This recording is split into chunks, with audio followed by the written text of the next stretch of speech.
Provisions of the Open Public Meetings Act. This meeting was included in a list. We have meeting notices sent to the Bergen Record and Herald News. Yes? Yes. As advertised in said newspaper. Star Ledger. Star Ledger's and advertised in said newspaper in January, posted on the bulletin board in the municipal building, and has remained continuously posted as the required notices under the statute. In addition, a copy of this notice is and has been available to the public and is on file in the office of the municipal clerk. Jackie, please call the roll. Councilmember Martin? Here. Councilmember Gilbreth? Here. Councilmember Orlick? Councilmember Gilligan? Here. Councilmember Cole? Here. Councilmember Rosansky? Here. Thank you. All right, we're going to get started. The mayor was delayed by about 10 minutes, and so we're going to start. Like so tired for this calm down. Yes, okay. I like to get going. Yeah. So we're going to go a little bit out of order on this. We're going to start with EGFAR. Okay, which needs to be enclosed, because it's the subject of potential litigation.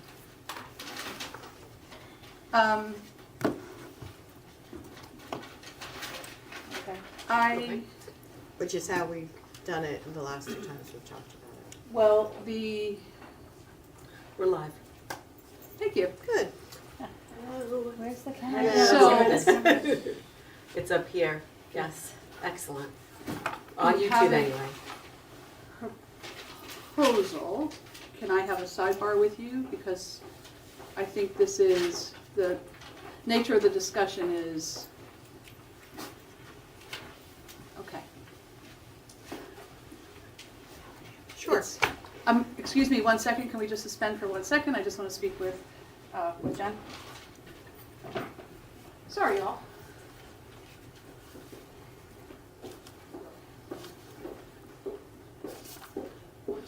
Oh, it was up and we're done. Oh, Eileen's got us.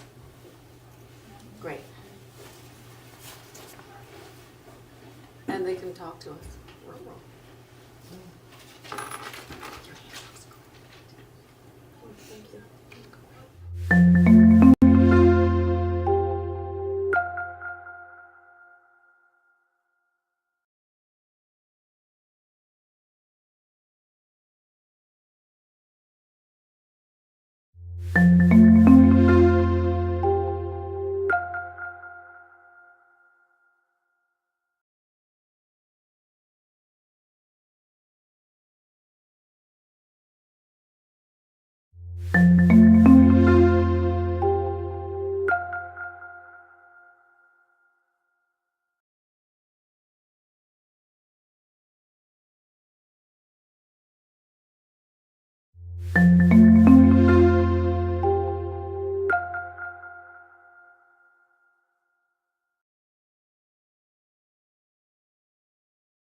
I'm sorry, are we just carrying that to the later part of the meeting, or I just followed?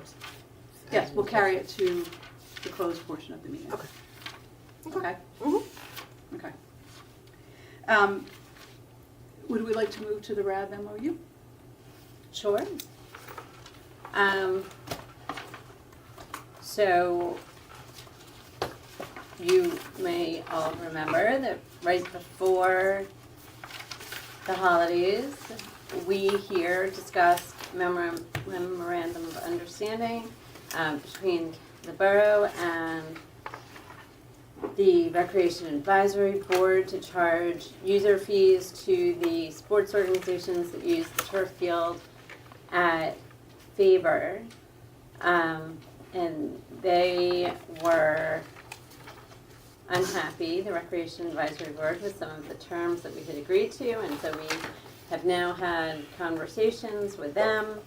And this document that I'm bringing back to you includes the changes that they seemed to agree to last night at our RAB meeting.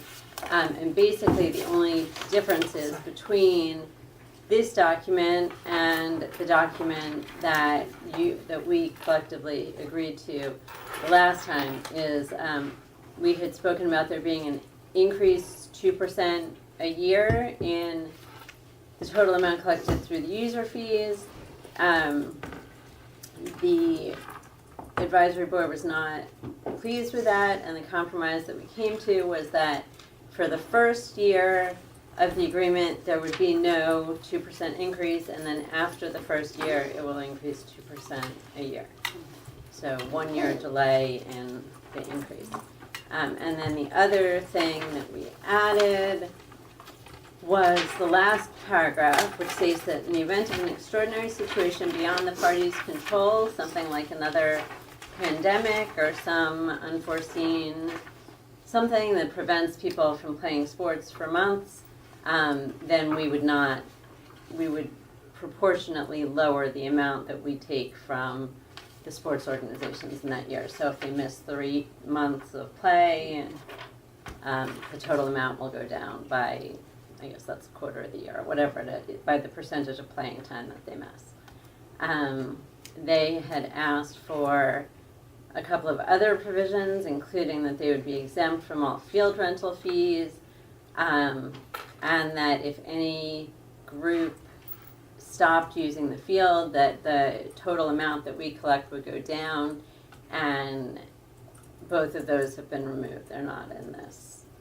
So really the only change are the extraordinary circumstance that closes the fields for months and the waiting 1 year for the 2% increase. Anyone, any questions, issues, anything? I think that sounds fair. I think that was a Great job. adjustment. I think you did a great job. Thank you. So is the idea to walk on a resolution for the 8 o'clock meeting approving a revised draft? Yes. Yes, so do we need to vote on that in the public meeting, or can we vote on that now? I think there's consensus to add it to the agenda for the 8 o'clock meeting. That's Perfect. fine, we don't need a, We'll do it separate or as part of the consent? it can go on consent. Great. Okay, great. And then once that is passed as part of the consent agenda, then the recreation director will send this out to the sports organizations who we expect will sign up. Thank you. And like at the next RAB meeting, they'll be, So we're gonna, or they'll the just send their recreation director signed. is gonna send it by email, and we hope to have them all back before the next RAB meeting. So that way, the next RAB meeting is still in time, but we wanna make sure that everyone can be all set and playing in time for spring sports to start. So it's resolution number 10 then, Jack? Mm-hmm. Okay.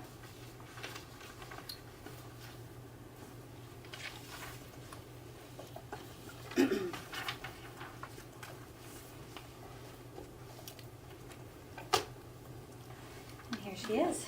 Very quiet out here. Busy, busy, busy. Yes.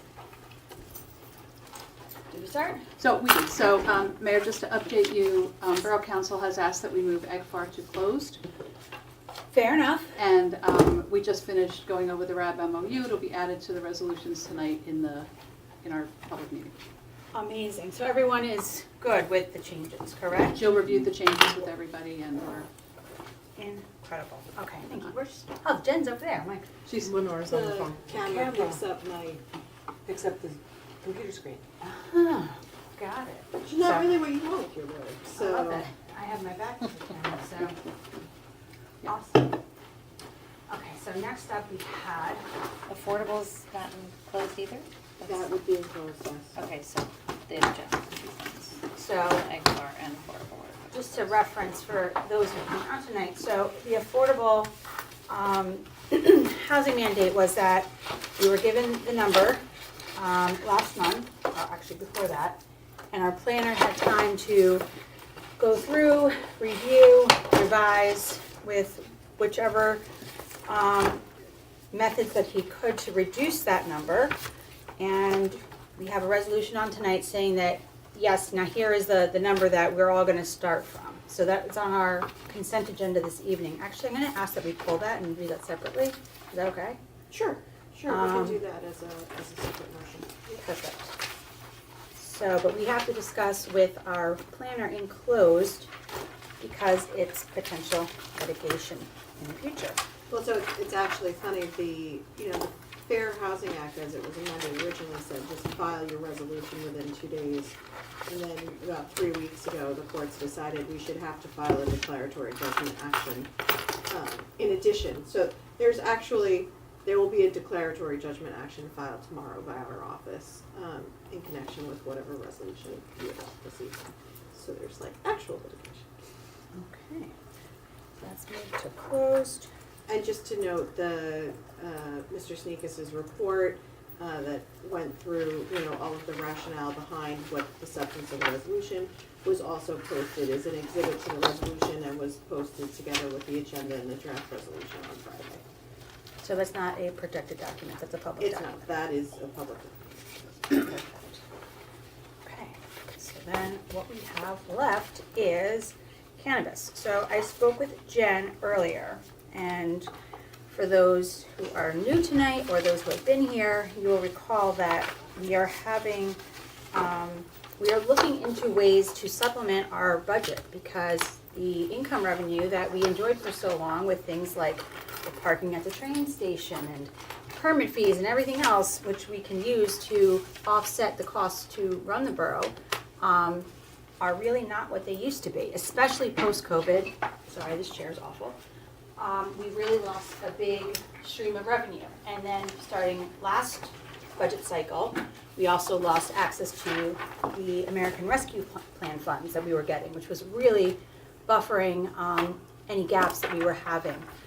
And now that money is gone, so we are seeking to find and explore, I'll leave it at that, we're exploring all ways that we can potentially get more revenue for our town.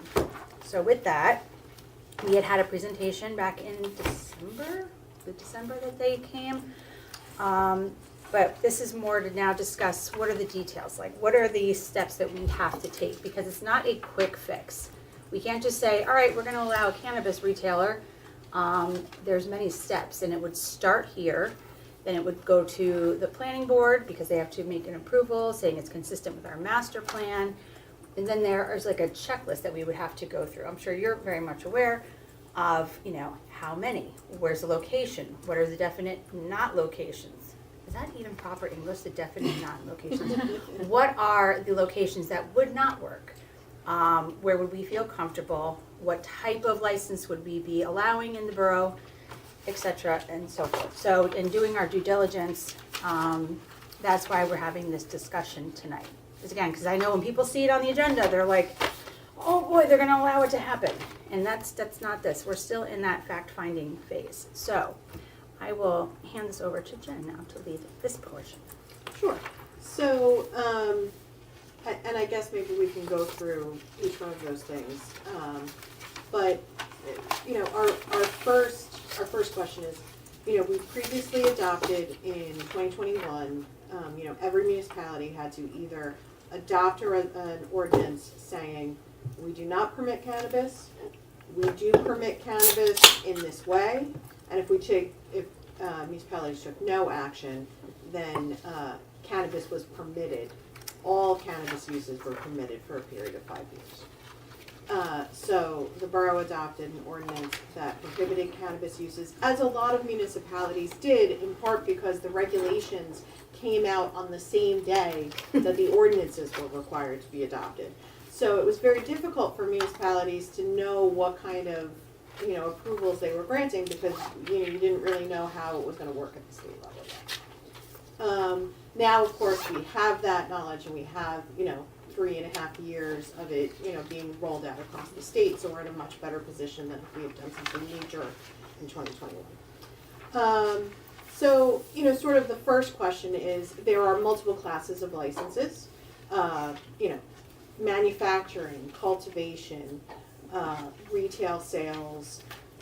The only thing we are not allowed to prohibit is we're not allowed to prohibit delivery within the municipality. That's a state preemption issue. But of the types of licenses that we could permit, I think from the conversations we've had so far that we're only talking about permitting retail licenses. Is that?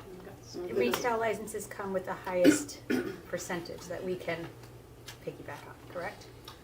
Well, yes, they are definitely a revenue generator. And I guess that maybe at this point, so there would be, if we proceeded forward, there'd be 2 ordinances, because there would be one ordinance that would establish sort of the zoning piece of it. What kind of licenses are we allowing, where are we allowing them?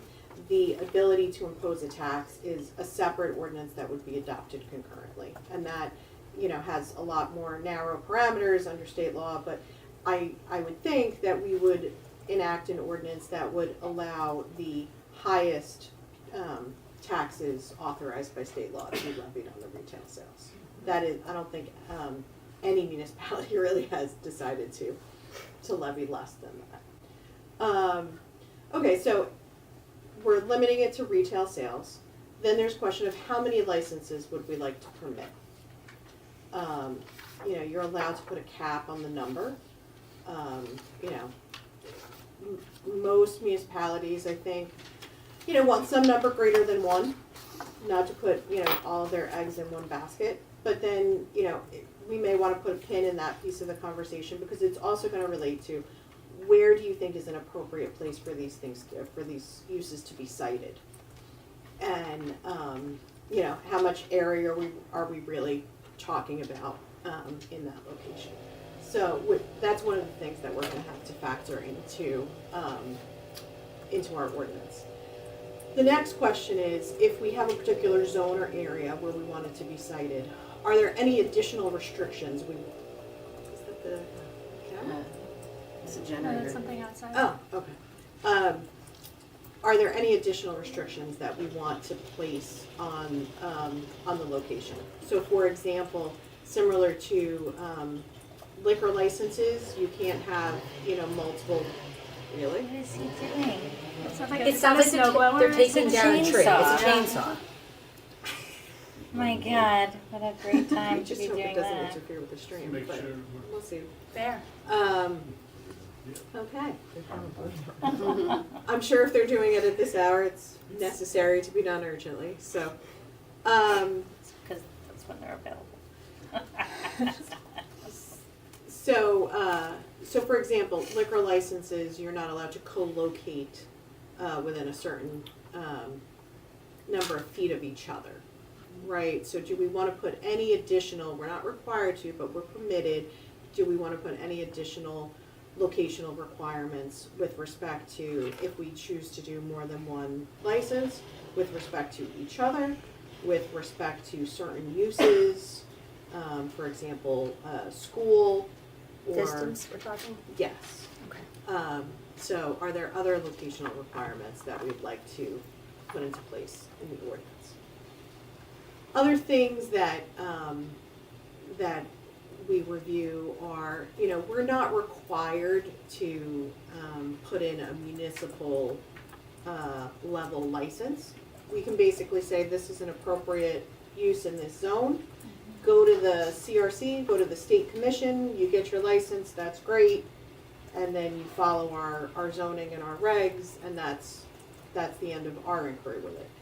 Different municipalities, especially municipalities where they're doing a number of licenses, have done it all sorts of different ways. They have a subcommittee, they have a board, they have a formal application, a less formal application. So, is there process that we want to put around it? In addition to the fact that, of course, they're going to be required to get state approval. That state approval process is, extensive, requires them to submit security plans, odor control plans, financing, a lot of diligence as to the ownership. They will be required to get local site plan, which is, as a part of that, public safety will review, engineering will review in the same way that, for any site plan. So we don't necessarily need to add that level of local licensure, although a lot of municipalities enjoy exercising that control. So it's a decision point for us. With the local licensure, are we then able to earmark like a fee, like a license fee, to cover the costs of our professionals to look at the plans and whatnot? That's a great question. So we are allowed to charge fees for the applications, but exactly as you said, it goes to mitigating the township and the borough's costs. It's not, a revenue generator for the fee, the application fee and processing, but to make us whole in the same way that site plan application, you provide fees to offset those costs. So I know I just threw like a bunch of theory at you. I don't know if we So want to start narrowing it. If I have an opinion about how many, and I think the number should be 2. Based on the size of Glen Rock, we don't want to limit it to 1. We don't know, but 2 is the number that comes into my head. And then, with the license from the CRC, included in that is all of the, restrictions on your signage, the images you can use. What have you seen, if anything, that other municipalities, and I'm thinking of a place like Jersey City, right, where they have, they have big square footage, they have probably the kinds of things they're putting in. I imagine distance to another establishment is one for them. Yeah, and Jersey City's ordinance is intense, just because of the number of uses and the even if you put in distance requirements, it's hard to find anywhere in Jersey City that's not very closely adjacent to something else, right? So they have a very robust ordinance that I don't know is necessarily appropriate for Glen, or necessary Just because of the for Glen volume, Rock. right? Mhm. I also feel like I heard Jersey City was going to maybe be adjusting their levers because they created a very complex structure that might be. I think it's one of those things that's under constant review, because you want to make sure that you have appropriate controls, but that it's not something that kind of dies under administrative weight either. When I think about all the requirements of the state, as I said, signage and images you can use and not use, and sort of locations. When we first read about this, we did think about, do we need a special subcommittee to review all the applications is not going to be, right? We're talking about a very limited scope of licenses, I think, unless somebody else thinks that more than 2 is the right number, but a limited number of scope of licenses. So it feels like we can, by using the state rules, we are sufficiently protecting ourselves, because those rules, as you said, they're rigorous. They are, but they also kind of set the floor for what you can do, because I know when we do our ordinance, if we do an ordinance, we can make them even stronger. We can limit how large, we can limit capacity, we can do even more to limit the signage, and what else was there that we had options for? parking, let's say. And I think so far we've had 2 interested license holders come to us with 2 very different plans. Like one was very upscale looking, the other one was very investing in our community. There's so many different options that we could see. And I think if we should decide to go in this direction, it would be really smart to try to be neutral with those. In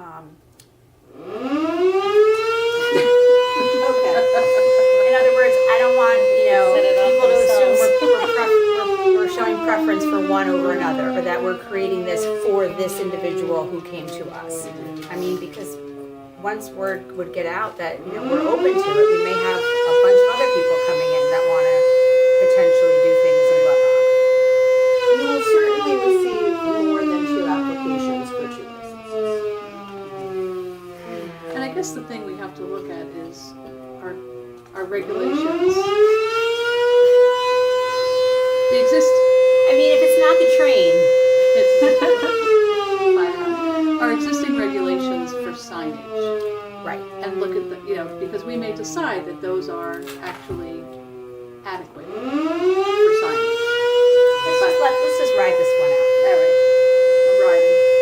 We just updated our sign ordinance, like not that long ago. Right. But I believe the signage for this would be in our ordinance related to cannabis. It'd be a separate, its So we own could do a sign. specific signage requirement Just for this use. Correct. Which we don't have then. And there are certain restrictions on it already under state law, what kind of graphics, visuals, certain words are not permitted. I did have one client that wanted an exhaustive list of every word that wasn't permitted, and I Googled it and I said there's in excess of 500 terms for cannabis, so I don't, and they're gonna change, so it's, so some places like to be very specific, but there definitely are a number of restrictions on it. Did anybody else get to do the lunch and learn that Maureen Yeah, Beth and and I did a really great lunch and learn on cannabis Yeah. I was on signed up for it, Friday, and then I which was- was The New really Jersey, informative. it's the New Jersey Business Action Center has a cannabis training academy. It's for municipalities and for people that want to start a business and there's an entire module on there just for municipalities that helps you work through the entire process with all the rules and regulations, and so we're gonna work on that. Dig into that. Yeah, it was really nice to see like how many like safety and signage and placement things were already thought of on the state level to kind of give you good guidelines, so you're not just putting a big flashing sign up saying like get your weed here. It's Right. Not that we would do that. No, I don't know if you all But- saw, the so- mayor sent out today, it was from October 22. It was an awesome document. It was also Jackie's got it. a comprehensive, like, Oh, your yeah. town, like, what now, right? Yeah. So it's, it's there. There's a lot of, my sort of inclination is that it's a very important topic, but we ought not to make it more complex than it needs to be unless it really does something for us, and I'll go back to things like signage. If we like our signage ordinance, can we reference it in this so that people know, like, here's what you do for signage? I don't know. Yeah, let's not reinvent the wheel. Let's not with reinvent this. the wheel, and we spent so much Agreed. time, and I think it happened right before I was, there was so much time spent on the signage ordinance. It was talked about, right, in such It was detail. extensive. So, we create complexities, not we, but, as a society, we create these complexities, and if they don't serve a real purpose, I kind of think that it just doesn't necessarily do something. I mean, we care about where it's located, how many we have, the state rules, which, as I said, and I'll say it again, are pretty comprehensive in what you can or can't do, and we're not Jersey City. No. And that was one of the points that they made in that luncheon presentation, that a lot of towns just use their existing licensing agency and not reinvent the wheel. Right, whoever you get a business license from, if you're gonna Right. open up a retail establishment to sell shoes. Right. And I don't know, Mayor, if there's a need for, I'll call it a temporary committee, if we get more than 2 applications, right? The first review, if we get 15, who looks at that? But then after that, our number is so Small. that the need for that kind of goes away, Agreed. right? So it might be that we do some things by resolution on a temporary basis, but not institutionalize them in an ordinance because we don't need to. That's my, So what I'm hearing so far, I mean, obviously this is the beginning of more than one conversation about it, is 2 licenses, retail only, and that we do want a municipal licensure. We don't necessarily need a whole set of like a very, extensive or complicated application process. But I do like the municipal licensure step, giving us, because then you also would renew the license on an annual basis. I agree. And that gives us, a boots on the ground, right? And they still need to renew it with CRC as well. But then, if there were any kind of public safety issues or other concerns about how it's been operating, it keeps you in constant contact with that Jen. operator. Yeah, I'd like to discuss a little bit though, I'm not quite sold on 2, the Okay. number 2. What, Do you think What- it should be less or more? yes, You I think do. it should be 1? I do. I'm leaning that way. Okay. And we're such a small municipality, I think 2 is a little bit aggressive for, like, is this something that we can ease into? And like, if we do 1 license, are we, like, after a certain amount of time, can we get another license if we felt that we Sure. would want to? I just feel like I'm just not sure. I'd like to debate it. Is the idea that we have 2 because we're worried that we're gonna have all these like long lines outside of 1 and it's going to be, like, what's the rationale for 2 when we're such a small borough? I just don't see, like, we only have 1 real, the other Prospect and Maple are very tiny little strips. And then we have Rock Road Town extension. and the extension, right. But I just don't see it's not like we have all this retail, we have very, very little rateable There's space. square footage issues too, because you need sort of airlocks so that you go in one space, get ID, go in the next So I'm space, do your just orders, thinking, go in like, the next space. what's the It's big rationale space. for 2? from my perspective, it just makes it, and I'd have to ask this legally, if we agree, we'd like to allow it. For revenue purposes, it seems to be tried and true in many places. If there were a location, if something got torn down, right, and now there was a location that still met the criteria, that makes us comfortable, do we want to go back and amend an ordinance, or do we allow 2? Because I'm assuming if we allow 2, we're not forced to grant 2. That was gonna be my follow-up question. I'm assuming that. No, but that's a really, because like if someone comes in and says, oh, well, I want to you have a license. I want to, I like the idea of easing into it, just because we have the ability to grant 2 licenses doesn't mean we have to grant 2 licenses. Can we just, hold? or can we do 1 and then in a year or See. 2 just get it? Like, how difficult is it for us to issue a license? We can certainly amend the number of licenses from time to time. I mean, Right. you can't, take the rug out, right? Say we're issuing, We can't undo it. we're allowing 2, we issue 2, and next year we decide it's 1, and the person who's now, Right.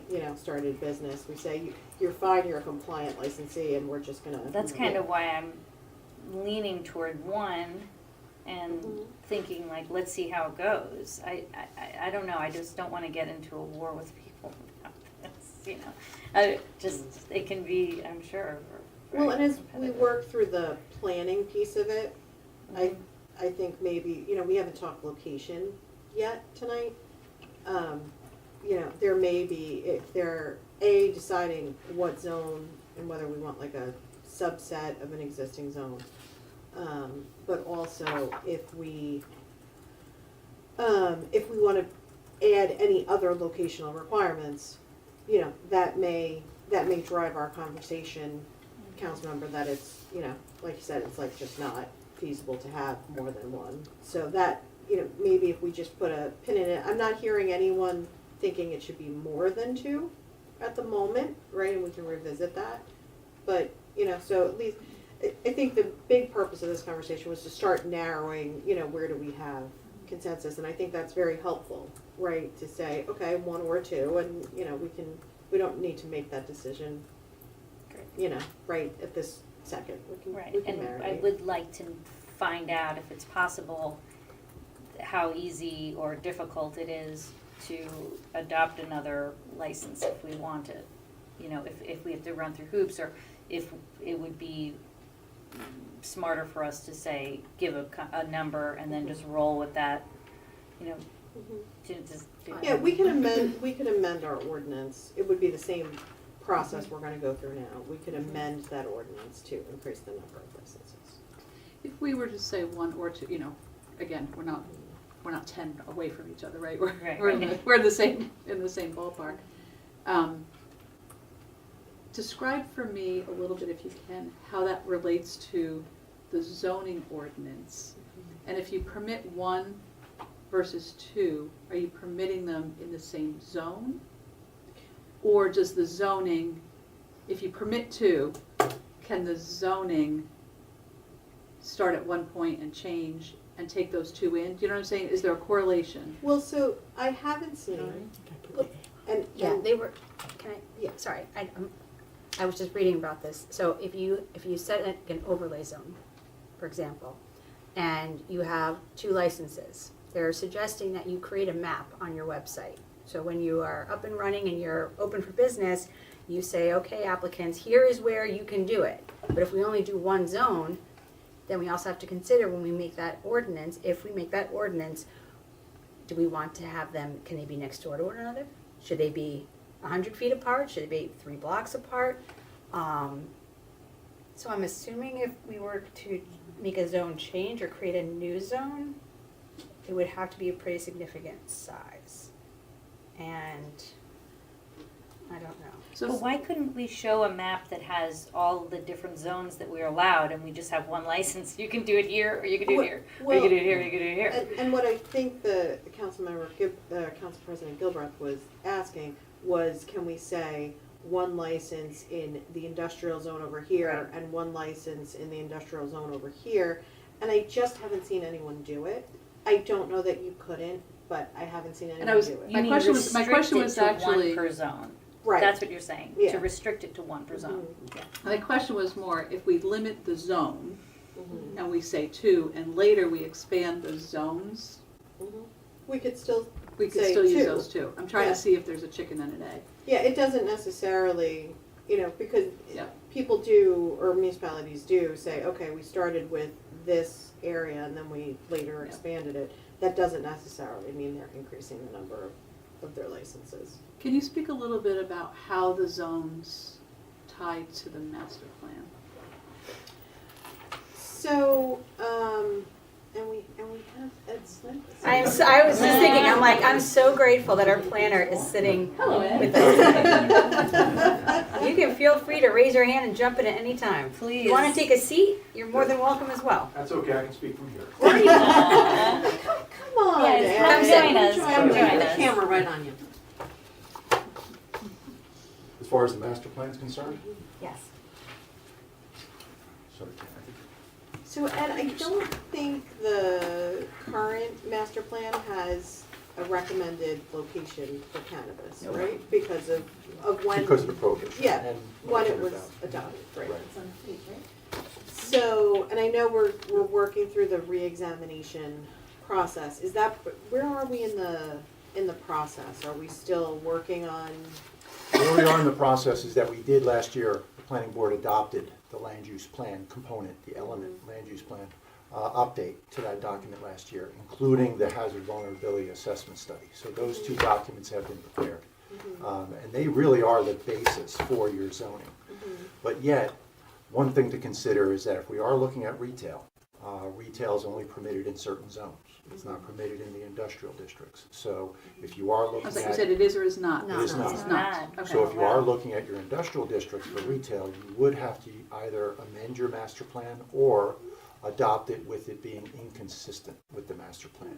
And the inconsistency requires a full quorum of the Oh, council. so wait, I'm sorry, Ed, when you're saying that retail is not permitted, you're not saying that for under state law it's not permitted, you're saying if retail is not a permitted, any kind of retail is Correct. not a permitted use in our industrial zones. That's a better way to describe it. Yeah. Right. Because And for a minute so- I was like, I didn't remember seeing that, No. but you know, Ed knows everything, so. No, just from the standpoint of Yep. the industrial district. So Mhm. if you were, there's two avenues. One is to amend and just to have a specific statement regarding cannabis. You could do an overlay zone, as the mayor mentioned a moment ago, and specifically describe that in the amendment. And I'm Or- sorry, amend what? The Amend your current master zone. plan. The master plan? Correct. No, the master plan, okay. Correct, thank you. Amend the master plan, or you could do something that's inconsistent with the master plan. It just takes a full quorum. Make a vote. supermajority? A supermajority vote, right, of members. I mean, So- I do, obviously, you know, either one gets us to the end point. There are certain procedural requirements that are much more streamlined if something is being adopted in connection with the master plan Yeah. and its recommendations. And especially, you know, since in either instance, it is going to the planning board for their determination of consistency and review as a zoning change, right? Any zoning change would go to the planning board for their review. It might make sense to have them revisit the master plan for this specific question. If it's going in the industrial district. Yes. If it's going into a retail district, it's not necessary, because then you're still a retail use, that's consistent in a broad spectrum of retail. But we would have to send to the planning board the ordinance creating the cannabis as a retailer, because that would set the parameters for setbacks and signage and everything else, and location and distance from schools and parks and all that, correct? Correct. So chicken and egg, would we send them a proposed We zoning send them. ordinance? And then they would look at it? They would not just send it to us, we would send it that way? Yeah. Right? If If we're that's- starting, if that's- if we're starting with the ordinance and not starting with, hey, you know, planning board, would you like to revisit the master But plan on that this time, topic? I'm also looking at like the timeline, right? So it adds an extra 30 days, because we would have first reading, pass, goes to the planning board, Right. then they review it, then they send it back, either consistent or inconsistent. And from what I'm understanding, even if they say it's inconsistent, we can still move forward as long as Still we could have a. move forward. That's correct. And that is not waiting for the whole master plan rewrite. No, That's just to do it doing, now. that's doing a narrow, Mm-hmm.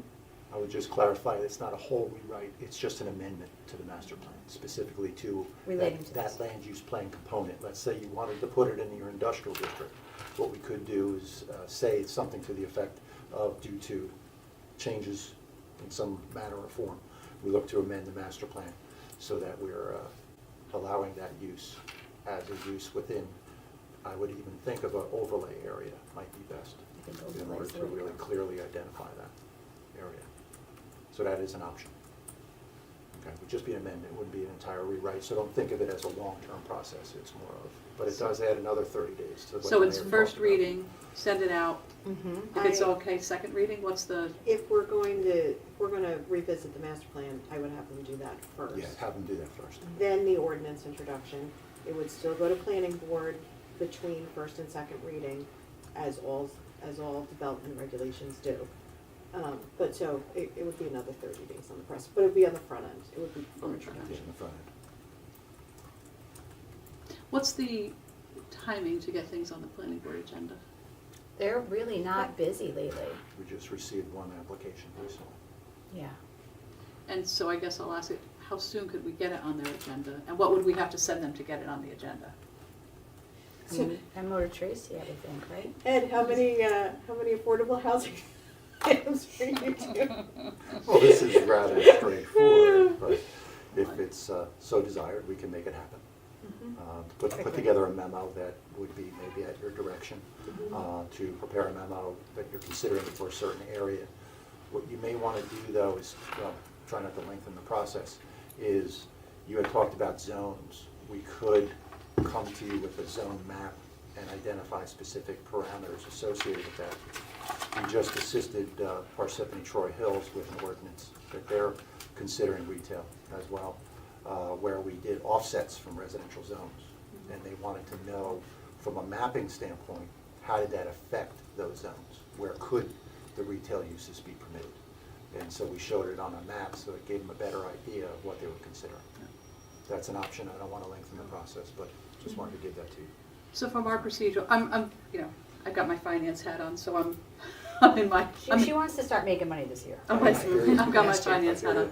So is it possible for whatever you have to do for the planning board to have it on their February 6th meeting?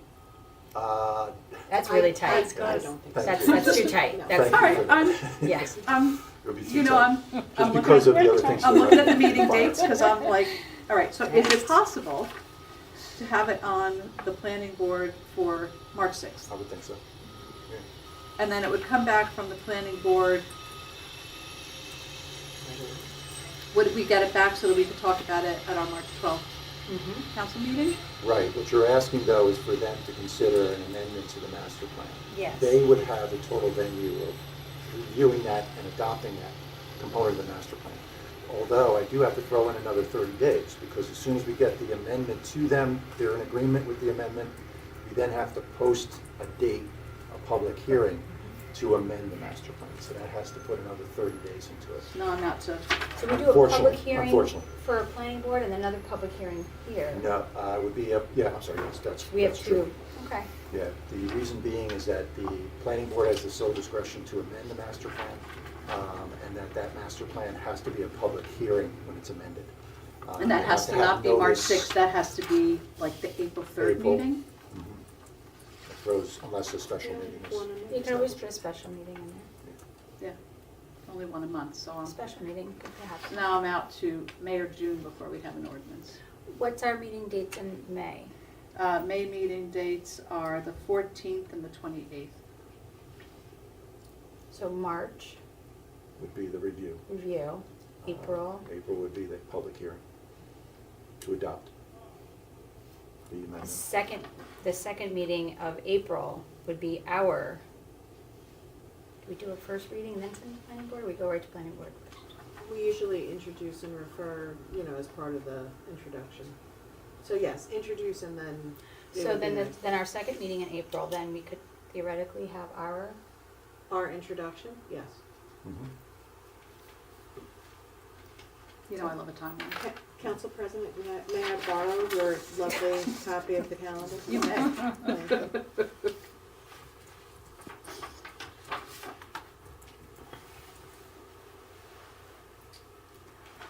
And I know we've made no decision, I just, as I look at my finance hat and I like to understand this timeline to, And we need some money. and not recklessly, we need some money and there's been, interest. No, of course, Interest. understand why, but we need, when is the meeting that we discuss the amendment, wanting to amend the master plan? So, Would that be April? so the planning board amends the master plan, I know that, right? But so I think but we you're- would be asking the planning board to amend the master plan, correct? at their March, we would. to Right. discuss it at their March 6th meeting. Right, so I'm saying, because this would be an initiative from the council to the planning board, So we can- asking them to visit it. So I'm just saying, when do we look at this and discuss it? Before we send it off Right, Right. on the timeline. on the timeline. Where's that What day? discussion on the timeline? Right, Next but- meeting. It's like Abbott and Costello. Next meeting. So I think that That's what I'm our saying. two, hold on. And now I know I'm I mean, it's almost killing her irrelevant upside if it's down February 12th or February 26th. Right. Because, although I don't know how much time they actually request to have review time. We get the planning board packet a week prior. It's in our mail. So it would have to be the first meeting. here. But so I think that the first step, Councilmember Martin, would be fairly, that official action on our end, I think is fine for February 12th, because it's not like we're going to put all of the future cannabis regulations that we're talking about in that action's basically going to say, planning board, we would like, we are considering, adopting a cannabis ordinance. We would like you to revisit the land use element and, make recommendation as to where it should be cited, to revisit the master plan as to where those those land uses are most appropriately cited. So, I mean, it's a resolution. I think it's going to be fairly straightforward. And I would say the earlier in the month, the better, while we all work collaboratively and the planning board can know that that's coming. The sooner- Agreed, yeah. agreed. No, I'm not in any Yep. disagreement. I just want to make sure that we are. We were missing something on the timeline. Yeah. Well, no, I just No, want to you- make sure no, that I we're, think that's- dotting the i's and crossing the Crossing the t's, Ts, because yeah. there's a lot of people paying attention to this. Yep. So I want to make So- sure that we're not being hasty and Right. and So March 6th, planning board, Careless. and then April 3rd is the planning board public meeting, Public hearing public on the master hearing, plan. sorry. And then I think it would be most advisable, while we could introduce on April 9th, I think it's probably most advisable to do April 23rd. Good, because April 9th, I'm not gonna be here. And then Mary, you referenced something, our public hearing, does that come on the introduction or on the second reading? Second reading. On the Like- second like reading, every just like other- every other ordinance, right? So if we had April 23rd introduction, planning board could review for consistency like all other development regulations at their meeting on May 1st.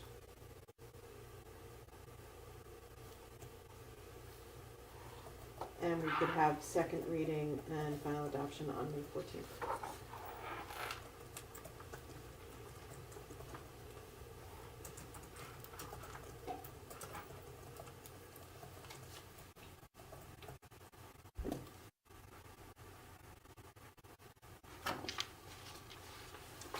Thank you for allowing me to bogart your, Anytime, anytime. And I need to take a step back because we had that last presentation where they spoke about being a community partner and offering an incentive on top of the sale. So, of course, first thing I do is I'm like, all right, what's the ethics impact of that? But they're saying host community agreements. You do cannabis law. Is this a separate agreement above and beyond the ordinance? I would think it would be. Okay, because Yeah. this is saying, no? no legal advice from the gallery. True, true. Killing me. I always look to the professionals. Killing me. But under this rule, it says that they can make contributions to local charities and schools, first responders, digital divide organizations, participate in community cleanup or rehabilitation initiatives. So that is allowed. But it cannot be, give us this money or else you don't get your So can Yes, it be part of the municipal application? Are there other incentives that you would be offering the municipality No, Well, I wouldn't think so. So as information? your host plan, your community host community. I always want to say community host instead of host community. Yeah, fair, very good. It is commonly a part of an application to say, what kind of community benefits are being proposed. So, for example, probably Jersey City, I think Plainfield has, are you going to, do you plan to hire locally? Do you plan to help with, prisoner reentry? There's been a lot of, or, people who have been convicted of cannabis-related offenses. There's a lot of, the state has sort of this concept, right, that if anyone's going to benefit from the legalization of marijuana, people who have been criminally penalized for it in the past should maybe be, some of those that are, helped by these new initiatives. Are you going to partner with local nonprofits? Do you intend to do community education? So that kind of, all of that proposal, right? What kind of community benefit, community interaction are you, planning to offer, are you proposing? It is part of an application. sounds very promising. Thank you, Jen. You're So, I'm sorry, can I just say, I think one thing to consider, because this timeline doesn't give us so very much time, and I totally agree with what Teresa said before, that if the state statutes provide enough as far as signage and appearance and all the many factors that we should probably be thinking about, then that's fine.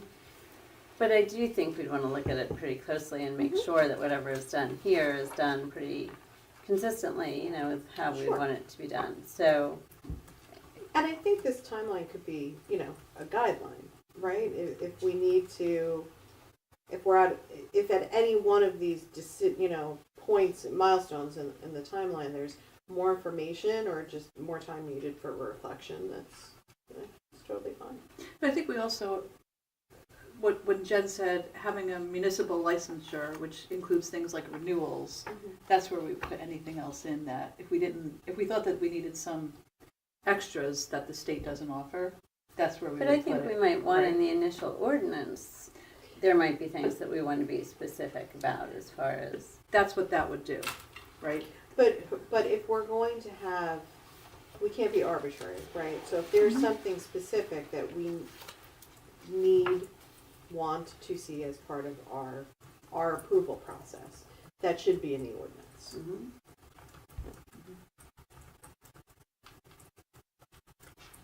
So do we have, and we don't need to make that decision right at this moment, do we have a particular area in mind that we think the planning board should look at? Do we want the planning board to give us their ideas? We hadn't talked about that Harristown extension, and I think it's a smart spot to take a look at first. I agree Same. with you. I mean, it's easy access onto the highways. It is an industrial zone, aside from Fairlawn, which is across and up the street. I don't know if there's a playground there and sports recreation There fields. is a field there, and that's what concerns me about that location, So if even though it's not ours, But if they were to use one of those sites going up from Bank of America, I mean, some of them do have protection, they're buffered from the street, so I think the purpose of the signage part of the ordinance is so that you're not enticing people to come in. You wanna be clear that, you know, this is a functioning business, but not like, hey guys, come on in, with like Grateful Dead bears everywhere. Nothing like a liquor store. Nothing like a liquor Nothing like a store. liquor store. I think I'd like the planning board to give us some of their insight on where they think land might be appropriate. We could, and with the suggestion that we like those, Right, yeah, can we with the suggest that suggest- we like that area, with but both. also hear what they would. And then maybe Teresa gets her two licenses then. We did talk about that spot on Lincoln, that Holdcom building that's for sale. That's a good possibility, but it's close to the Hawthorne St. Anthony School, so. It's more than 200 feet, but there is a liquor component in the store, the food center next door, and I think that's not allowed, or no, it can't be within the liquor It store. can't be, you're right, you But it can't can be adjacent? I think so. I don't think, we'll so. double check, Yeah. but I don't think there's a you mean restriction super on fresh? adjacent. Is that, yeah. Yeah, I think you just can't have it with the liquor store and also with a Convenience store. consumable, Yeah, with a consumable food store. place. You can't have it with a food Okay. store. Oh, speaking of consuming, so we also need to define whether or not we would allow consumption on site, because that seems to be the next level of the ones that are popping up The now, is cafes. they're gonna do both Yeah, no. sales and consumption, and I'm not comfortable with that. I don't like the idea of enticing people to come and shop And stay. and then stay and consume and then get in their cars and drive home. Yeah. So I think, do we have to specify that there is to be no, Well, how are they doing that? I mean, we have bars, people go, You they just say drink, retail only. they stay. They and leave. have stated that So- that's one of the requirements. You don't allow it. Oh, that you don't allow it. That's what, and it's two of the ordinances that I worked on. I always think it's better to be upfront Yeah. than to remain Yeah. silent on 100%. certain things, so they don't try to sneak stuff And I in. thought in some of the early stuff where they were having a separate consumables, it was a separate entrance, like it couldn't be connected. There were all kinds of rules about how they were separated. That's my recollection of the, Well, I mean, and then the whole smoking indoors thing. Yeah. How does the? there's a lot of that, so. I But don't it know, doesn't seems a sound lot. like we're comfortable with it, No. so No, I think, so maybe we don't. Sounds need like, it. like Take Make it your out. purchase and And Be on carry your away. way. and go home. Carry out. Thanks. And I can appreciate the sort of psychic concern or visceral concern about locations to schools or playgrounds. But I mean, I think one of the things that we do have to remember is, you know, a child can walk into a liquor store, buy a soda, a pack of gum or something. They are, no matter how close it is to a park, a playground, a school, you know, they're not able to access the building. 21 to get in. Yeah. They're So carded at the door.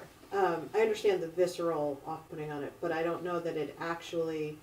And you know, I'm sure that we've had conversations with neighboring municipalities, other municipalities that have had these uses. I don't know how much there's actually any impact on the. I don't think it's the worry or the fear that a child is going to walk into a cannabis store, and deal with that. I think it's more just the connotation of it near where children are.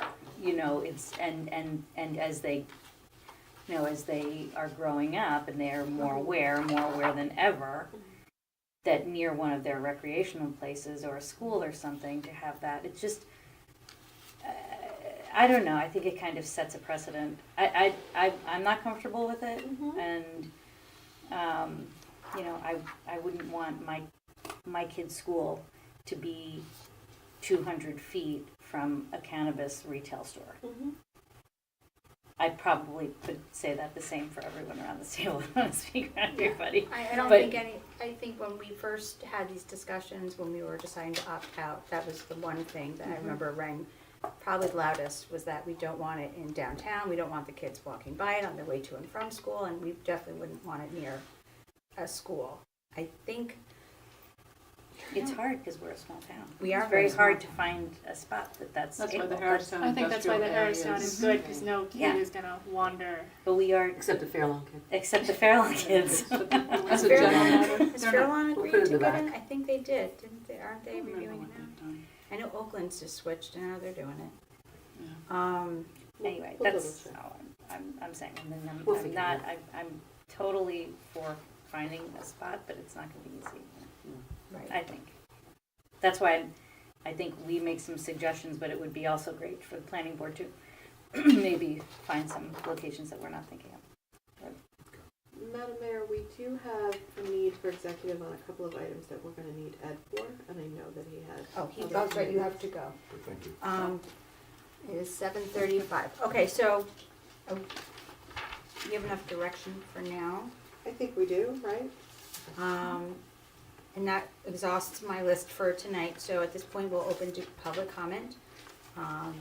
And then from there, we'll go into closed before we go out to public, right? Mayor, can I just make just two quick comments Yes, Lenore, you're for like the Charlie from Charlie's council? Angels. Knowledge about the fair for 2025, the Family Fun Fair. The dates were submitted by the Central Business District of June 11th through 14th for fair dates. Wednesday, Thursday, Friday, Saturday again. I just wanted to make sure that that was on record, that the council is aware, and that their committee will be moving forward with those dates. Perfect. Okay, and the only other quick thing that I wanted to talk about is the JIF training for 2025. I don't believe any members of council attended the league session at Atlantic City. So we have the option of having our risk manager attend a meeting to provide that hour's training. Should we so desire, he is sanctioned by the JIF to be able to provide that training for us in a live setting. So I just wanted the council to consider that as we move forward. The training needs to be completed by May. So we do have time. I just want to get it on the agenda. Would we then just use a work session, or would we come in an hour prior to the work session? I remember how we did it. Hour before. An hour before, so we'd come in 5:30? Yes. Okay. So, So maybe we can work on the best date for that. Sure. and then coordinate it with Frank. Okay. Okay. Great. I'm sorry, Laura, what is that? When's the May. due date? May, like for May 1?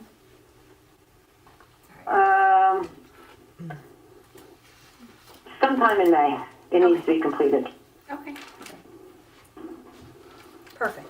Kind of one commercial, if, most folks have put in the budget, for their groups, the budget dates. I don't think I have one for fire department. We're keep emailing him.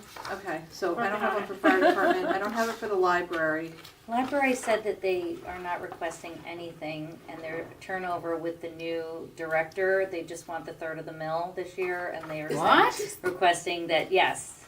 All right, well, But I will go back and double check if they want I to. always like to hear from them, just to hear No, what's of going on. course, but- of course, of but course. it's And not- you can meet the new Oh, director. but Yeah. then again, they're also getting the roof and the elevator, so So clearly maybe they've they're- learned. And that's what the previous director Yeah. had said, they came in Yeah. and they You just could just, received like, all that, they were yeah. not Like, knock inclined it to off. They're ask not for And looking since to- we finished Unless the- there's some major overage Oh, or something right. like that, then they might And since be we going finished the for it. cameras and the mics now, I'm assuming Glen Rock TV, we don't need to hear from at this, Nope, for this we do cycle? not. We've spent our money, we're good. Okay, and that was it, so it's just really the fire department, OEM, and then maybe we hear from the library for a Yeah, happy. perhaps, happy maybe meet and greet. Kristen will make an appearance. Meet and greet, yeah, so, Meet and greet, okay, yeah.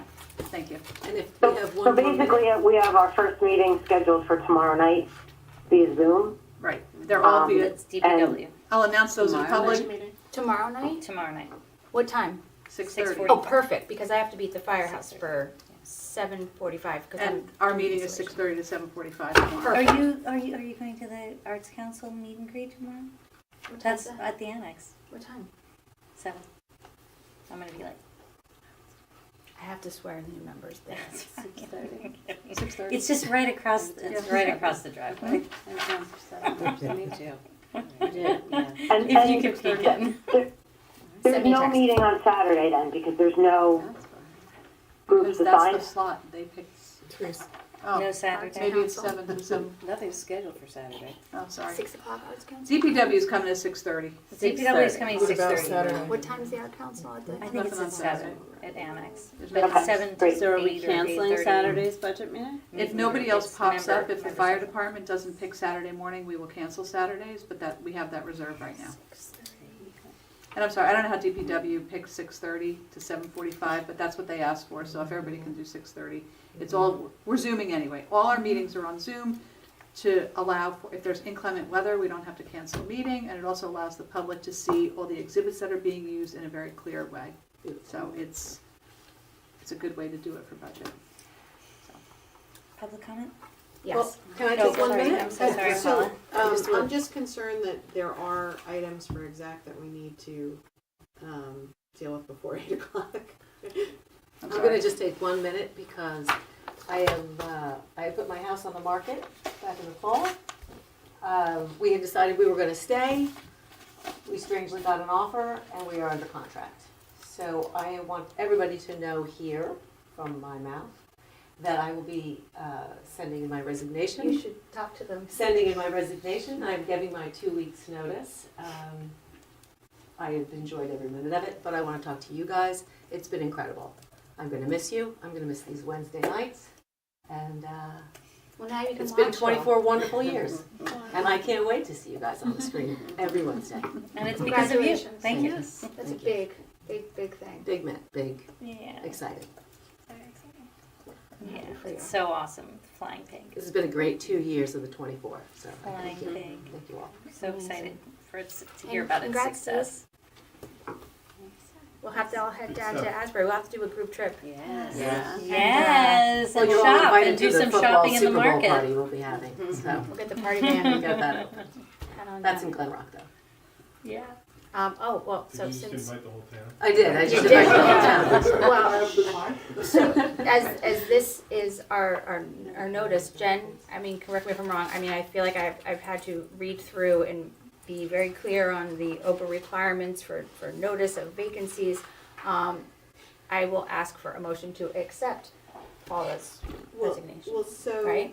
I just need a bit of clarification. So, I know we just colloquially said 2 weeks' notice. So let's talk about the process for a second, right? once a vacancy has occurred, the Democratic committee in this instance, because Councilmember Gilligan was elected in part at as the Democratic nominee after winning a primary, in this case it would be the Democratic committee, has 15 days to provide us a name, provide 3 names, as the same process we went through in December, and then the Borough Council has 15 days to select one of those 3 names. If we do not act within that 15-day period, the committee, the political committee, is empowered by state law to fill the seat.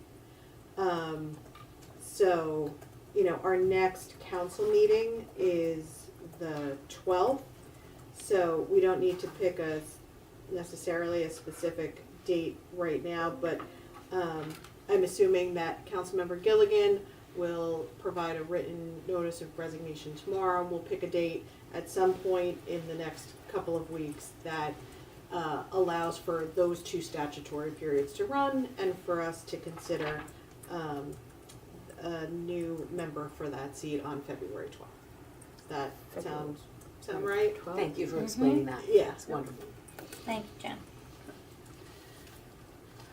I think I'm gonna bring my own paper calendar. I keep taking Teresa's. We'll get you one. Yeah. There's extras. Well, I have a big one, but the paper's like the Nice. Okay, well, so now we can open to public comment and then we'll go into closed. And I'm very sorry, Glen on TV, but we're gonna be a little bit late on that for the 8 o'clock and this will be why. And I also wanna make sure that this is not running when we're in closed, correct? Yeah, we have Well, to figure that out. So what we thought for today is we would use the Borough Administrators Conference Room for closed, Perfect. rather than Smart. trying to figure out the How to turn this technical, off. Yeah. you know, just We just got it on. excuse ourselves. We'll be a little cozy. Okay. Right. That's Paula's departing gift, is she got all of our mics updated and cameras done and excellent work. You all look beautiful on camera. Whether we do or not, we're very Yeah. fantastic. So we are open for public comment at this time. Maria, let me put my glasses on so I can make sure I can see. Congratulations, Councilman Gilligan, on your move, in your house, and future endeavors. Thank you for the Glen TV or whatever, this new camera system. I just have a question. Do we get reports? Do we know how many people are actually viewing in and utilizing this? I've gotten a few texts, but I have not gotten a written report Like, yet. we don't know But how I'm many sure we people will be are able signed to count views. I just looked and there were 14 viewers. Great. It's streaming on Facebook and YouTube? Facebook, YouTube. No, that I'm was just on curious Facebook. What the reach is. 14 viewers on If there's a Are we way getting to- different numbers from Facebook and YouTube? So would it be like 14 on Yes. Facebook, 10 on And YouTube? you'll never And know to your Glen Rock point, Maria, TV. that's a really excellent mechanism to track, because currently with the public meetings only being on Glen Rock TV, we can't count. We don't have Nielsen ratings for how many people are tuning into our shows. But with this Not yet. option, it's wonderful. We'll be able to see exactly what our reach is. So that's a very interesting metric to consider. So thank you. And question number 2 is for Jen. The whole filling the vacancy now, does that democratic process start all over, or could the committee potentially use the applications that were already previously? Will they pick someone from? Can they pick someone from that?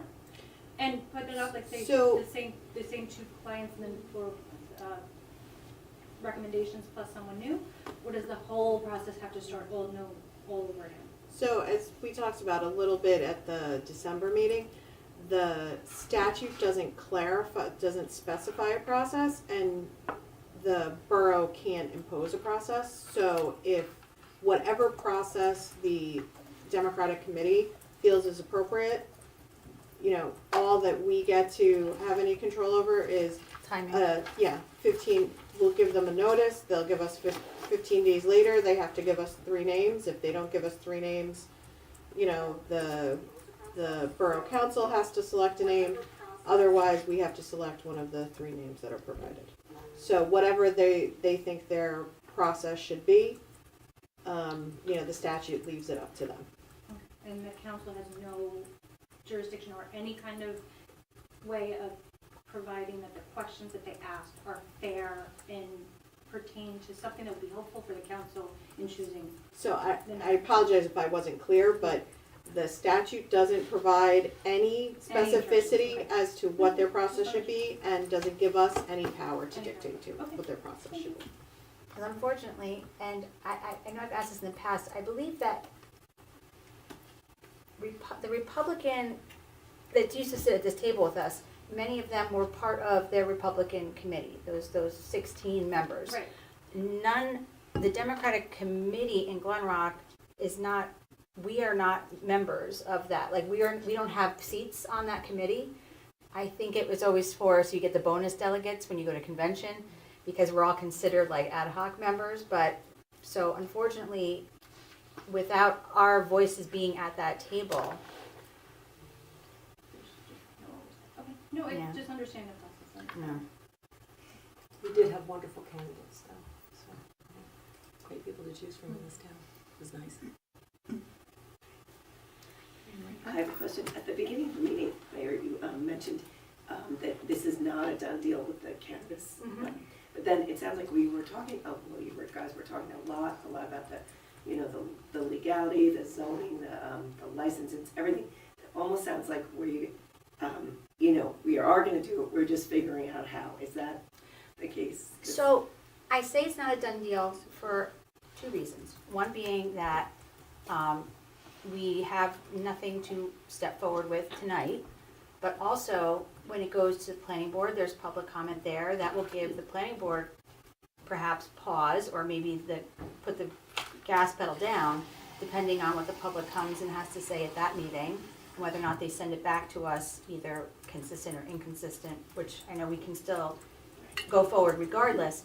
But then also on our end, we have our introduction, and the second reading is public comment again. And I can't tell you how many times during my tenure on the council side, I changed my vote based on public comment, and people came up and spoke, and sometimes people will come with a really good perspective you hadn't thought of before.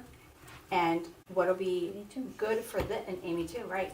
What's really great about this process, or not great, but what's helpful in being so transparent about this process is that with any zone change, 200-foot notice goes into effect. So anyone that lives within that 200 feet area, and I'm going to be sure that we are actively putting out in our email blasts, like when and if we get to that point, so that encourages more public to come out, because the more voices we can hear, the better.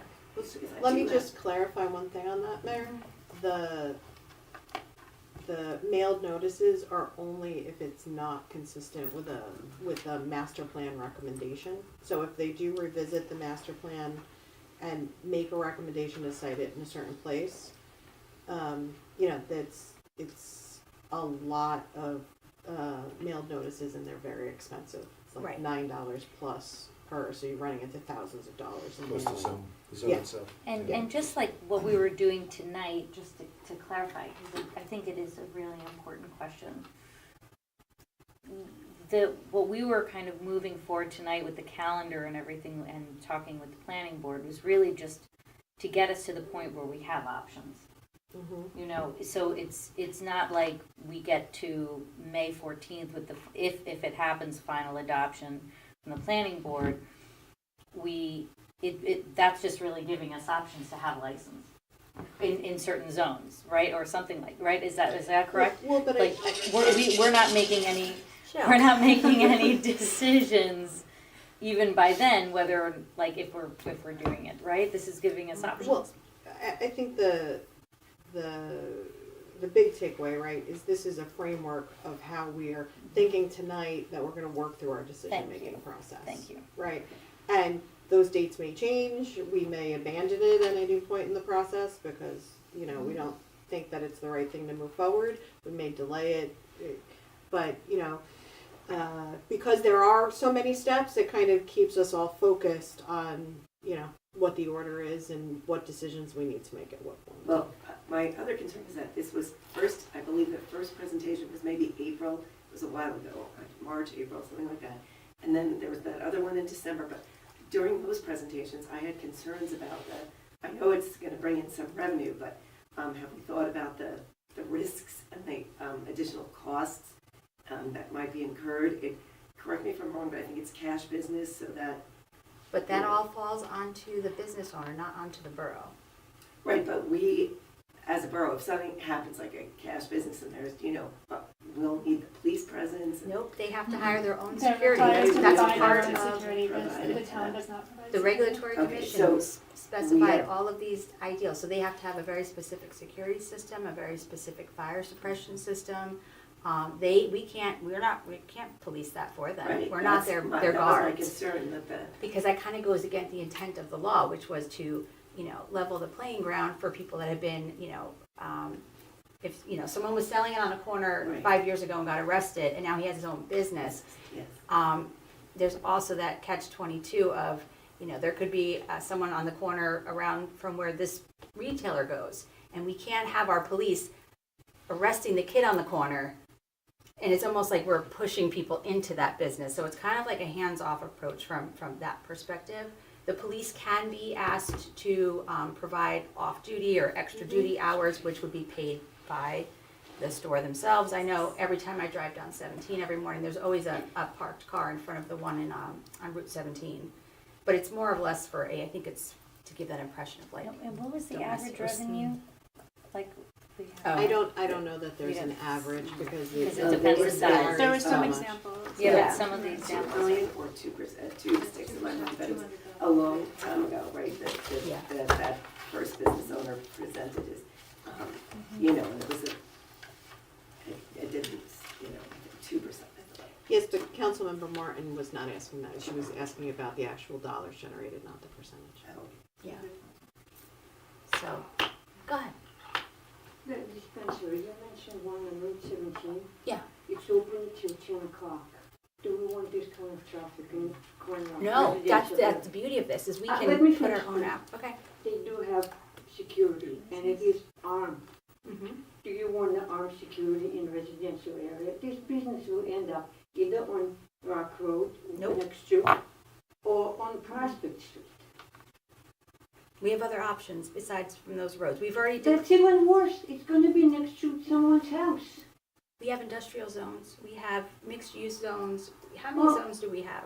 It would not be in a residential. We've already declared back when we It opted out doesn't that would matter. never be on Glen Rock Rock Road. is a small town, and if it's in industrial area somewhere around Broad Street, Nope. the traffic will be going to Rock Road. What about Harristown Road?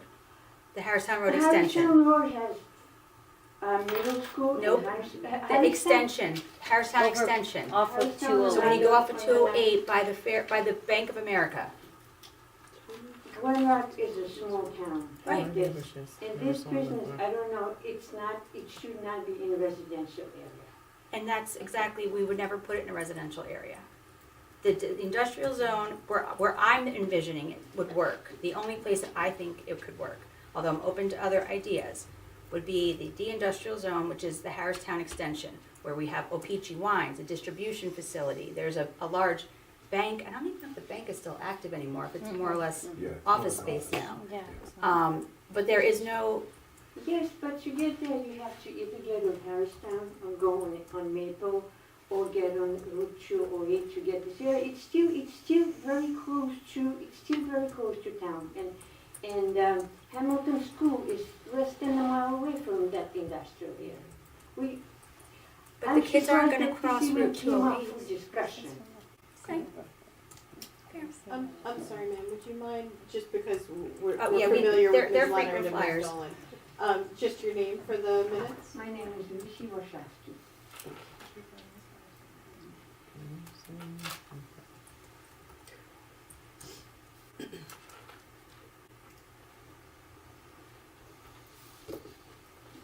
Anyone else?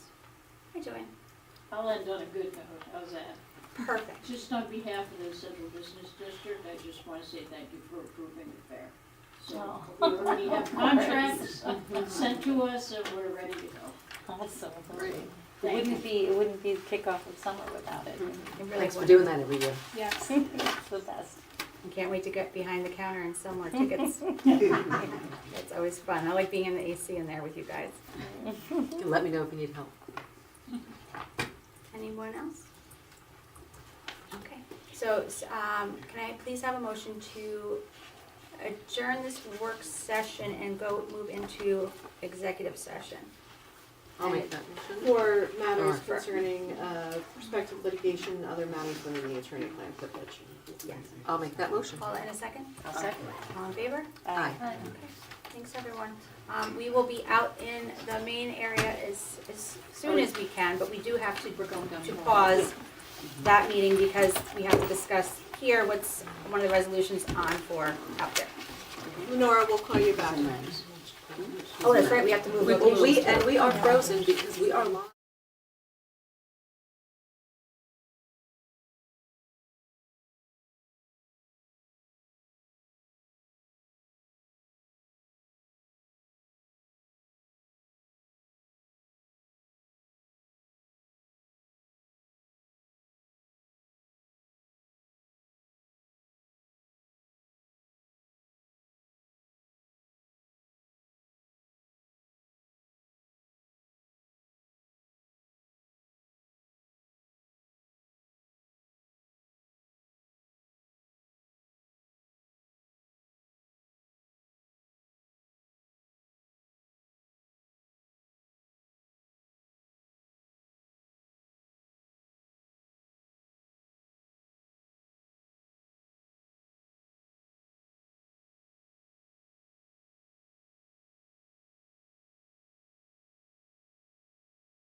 And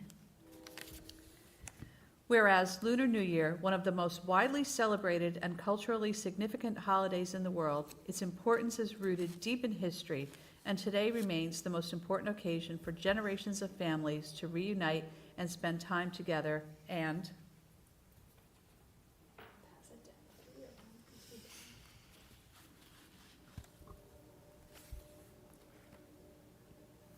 whereas it has been a priority for the mayor and council to unite our community, share our cultures and tradition, and educate younger generations on the unique heritage of our residents, proudly displaying our diversity, inclusion, and equity. And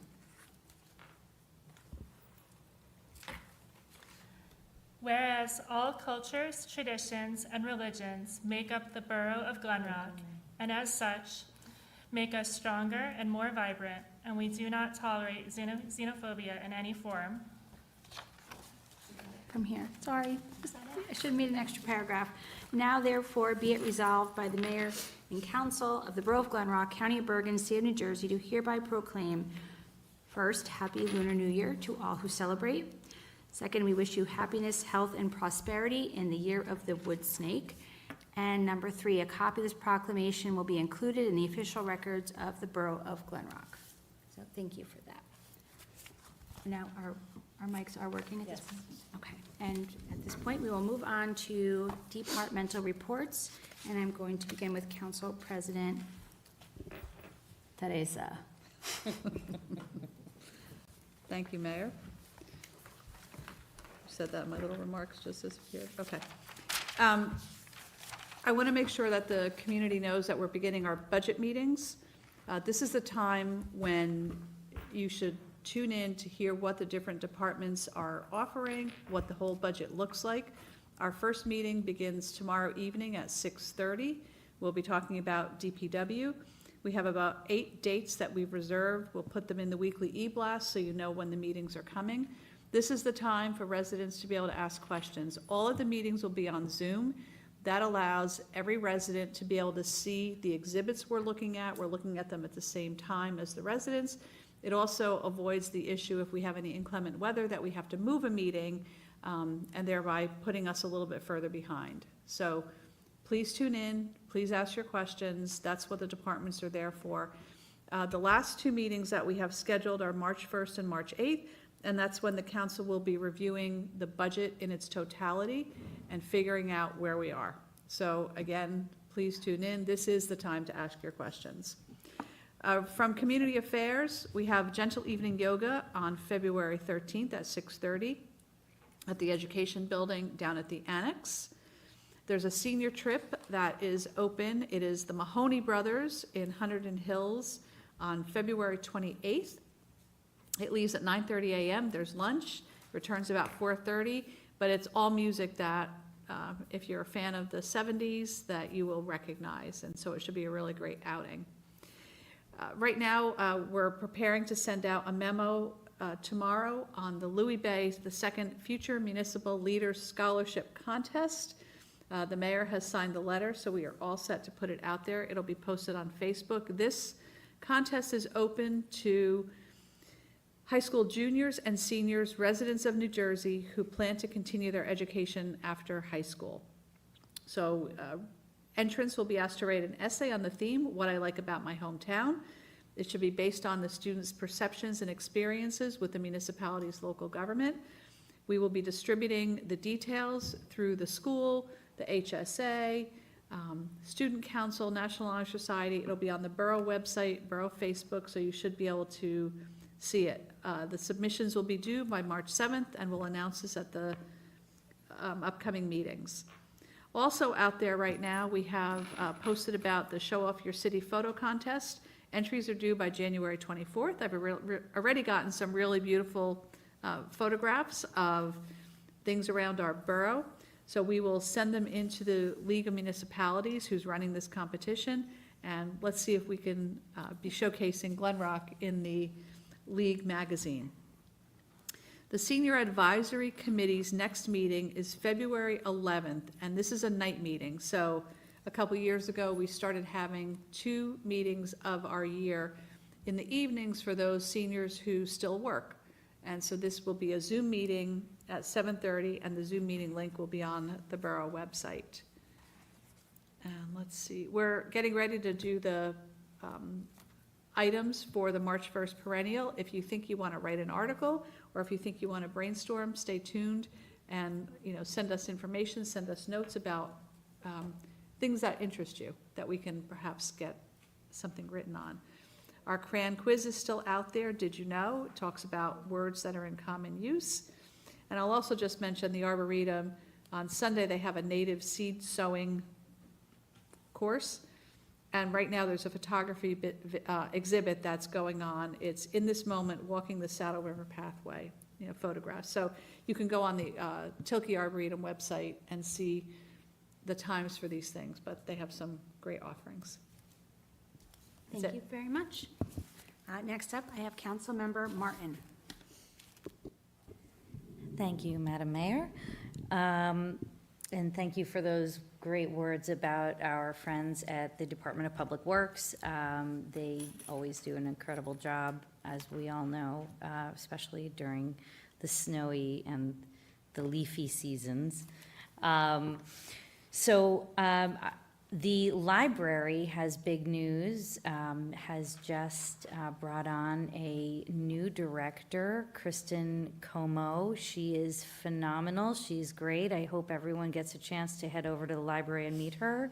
Brianne, who we all adore and love, she is stepping down, although she will be making brief appearances to make this transition go well. And she is stepping down to open her own bookstore. So we are wishing her the very best and hope we'll all go visit that. We should make a trip. Yes. Seriously. This month through the end of the month, the library has on display in their gallery a beautiful local artist, Isabella Disler.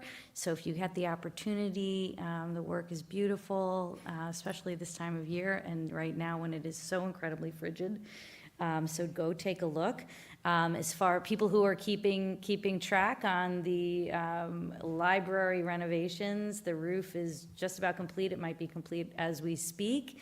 It was almost finished during our meeting, at the time of our meeting. And as you may have heard in the consent agenda, the bids are going out for the elevator. So we're very excited about that. And that is everything.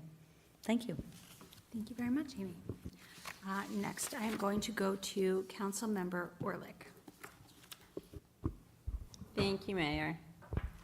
First, I'd like to thank the Glen Rock Police Department, which responded to 1,380 calls in the month of December, which includes all kinds of incidents that Glen Rock residents and businesses have experienced, including medical emergencies, car accidents, and active fires.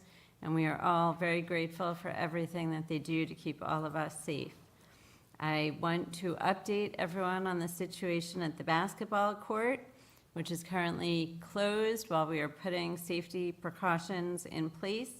At this point, the security cameras are in place and up and running, so that piece is completely working. And we are currently working on replacing, making some changes to the fencing and installing automatically locking gates at the basketball court and some work at the tennis courts. That work now is in place. We have contractors ready, hopefully, to get to work within the next couple of weeks, and that we are hoping will be done by sometime in March, so that by the time this terrible cold weather is past, the court hopefully will be reopened. And once it does open, it will open from dawn until 6 p.m. daily for use by whoever wants to play basketball. I'm also happy to give an update on the new playground equipment, which is being installed at Wild Memorial Park, and which is almost done. My understanding is that the equipment has now been installed and the mulch has been put down, and then the snow came, so there are just some final finishing touches for that playground equipment to become playable and hopefully once this snow melts and the ground unfreezes, that will be available to everyone very shortly. I want to remind everyone that tennis and pickleball badges for 2025 are currently available on the borough website. You can buy them now and play for the entire year of 2025. On February 1st, registration will be opening on the borough website for a 7-week tennis program through USA Sports, which has been offered the last few years. This year, we are adding to the tennis programs that have been offered with a pickleball class for adults on Monday night. So look for that on the website where more information is available. And we are also currently planning an event at the Arboretum for empty nesters and young seniors in our 50s and 60s for March 27th. So please keep an eye out. We're excited about that. GREC, the Glen Rock Environmental Commission, just held its first meeting of the year and is planning many things for the year, big and small. I know that we have many residents who are very concerned about the environment and about climate change, and so I just want to encourage anyone, whether you have a lot of time or very little time to volunteer, please consider coming to a meeting and hearing about some of the things going on that you can help with. The next styrofoam collection date at the recycling center will be Saturday, February 1st from 9 a.m. to 1 p.m. Come early because those sometimes fill up and then they're closed. And then for Stigma Free, I wanted to point out that as part of the consent agenda this evening, we passed a resolution renewing our commitment that Glen Rock is stigma free. And I just want to talk for one quick second about what that means, because I think it's not always clear, but really it's that it is so important that mental illness and mental health issues be treated without stigma in the same way that physical illnesses are, so that people can get the help that they need, because there is help available and things can get better, but the first step is being willing and able to look for help. And so that is what Stigma Free is about. We are looking for people to help plan, hopefully, some good events during the year. This year, we've gotten a couple of people who are interested. I would love to get a couple more. So if you're interested, please let me know. And that's it for me. Thank you, Councilmember Orlick. And I also want to point out that Councilmember Orlick worked very diligently in order to get the grant for that ADA playground equipment. So thank you for that. I know we've been receiving emails from residents who were anxiously awaiting that to be installed. So it'll be a very exciting day when those kids get to actually go and use that equipment. So thank you for your hard work on that. Next up is Councilmember Gilligan. Thank you, Mayor. As you can now hear us and see us, and you are getting a nice close-up look when we speak too, hopefully you feel like you're at the meeting with us. Thank you to Ed Hayward for all of his work. Honestly, for the 2 years that I have been on this council, I've seen Ed every other week, each week, and he's done an amazing job. And now we have gone into the new tech world, and you can talk to us and see us, and I'm really excited about it. And that is pretty much all I have for Glen Rock TV. I will take 1 extra minute, if you don't mind, to let everyone know that I have given 2 weeks' notice. It has been a wonderful time for me. I've learned so much from these amazing women. I am honored to have served on a historic all-female governing body. These women do wonderful things. They work every day tirelessly for you, and it's been my pleasure. I'm going to miss Wednesdays, and I look forward to our paths crossing again. Thank you. Thank you, Councilmember Gilligan. And also, I need to point out that today was our first night where we streamed our work session.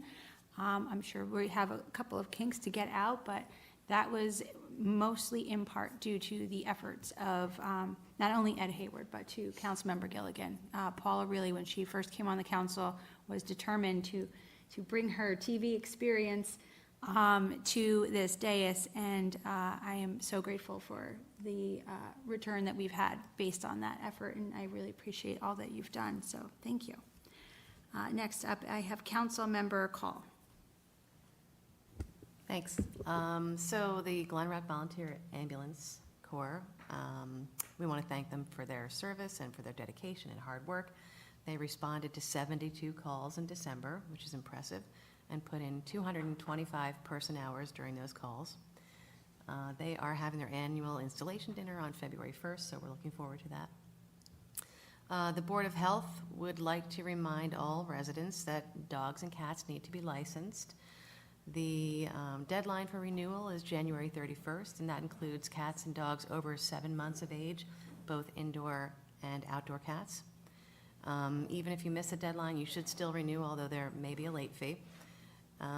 Your pet needs to have an active rabies vaccine to obtain a license, and that vaccine has to be active through October 31st, 2025.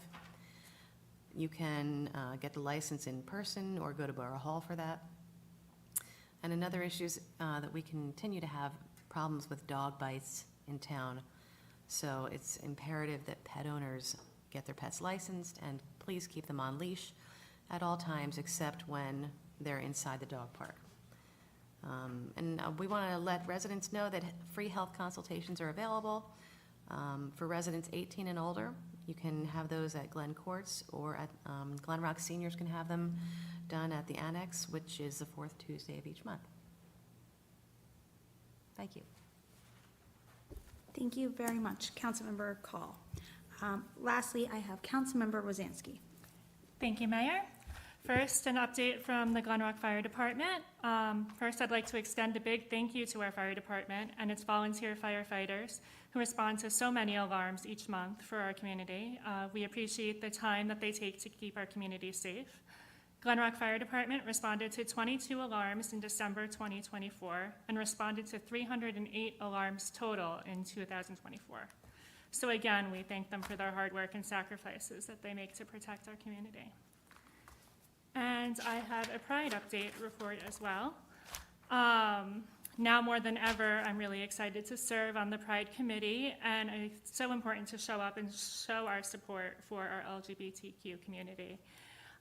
We have been working on a few upcoming events that we are still in the planning stages for, but we are looking forward to expanding our programming throughout the year and just really showing up to be there as an ally in the community. And on that note, we are always looking for more volunteers who are willing to join our committee and help us with our mission on that. So please do consider joining us. Thank you. Thank you, Councilmember Rosansky. May I please have a motion to accept the departmental reports as filed? I'll make that motion. Amy, and a second. I'll second. Paula, please call the roll. Councilmember Martin? Yes. Councilmember Gilbert? Yes. Councilmember Orley? Yes. Councilmember Gilligan? Yes. Councilmember Call? Yes. Councilmember Rosansky? Yes. Excellent. And at this time, I am going to ask for a motion to open to public comment. We have no other business to discuss this evening. So may I please have that motion? I'll make that motion. Paula, and a second? I'll second. Elizabeth, thank you. So if anyone in the audience would like to state anything on the record, you may do so at this time. You have 3, that is creepy watching that camera, like turn.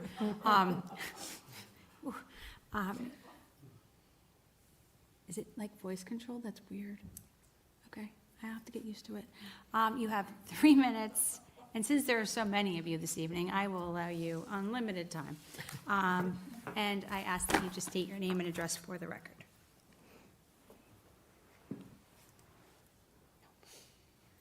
I love these meetings. Can I please have a motion to close public comment? I'll make that motion. Maureen, in a second? I'll second.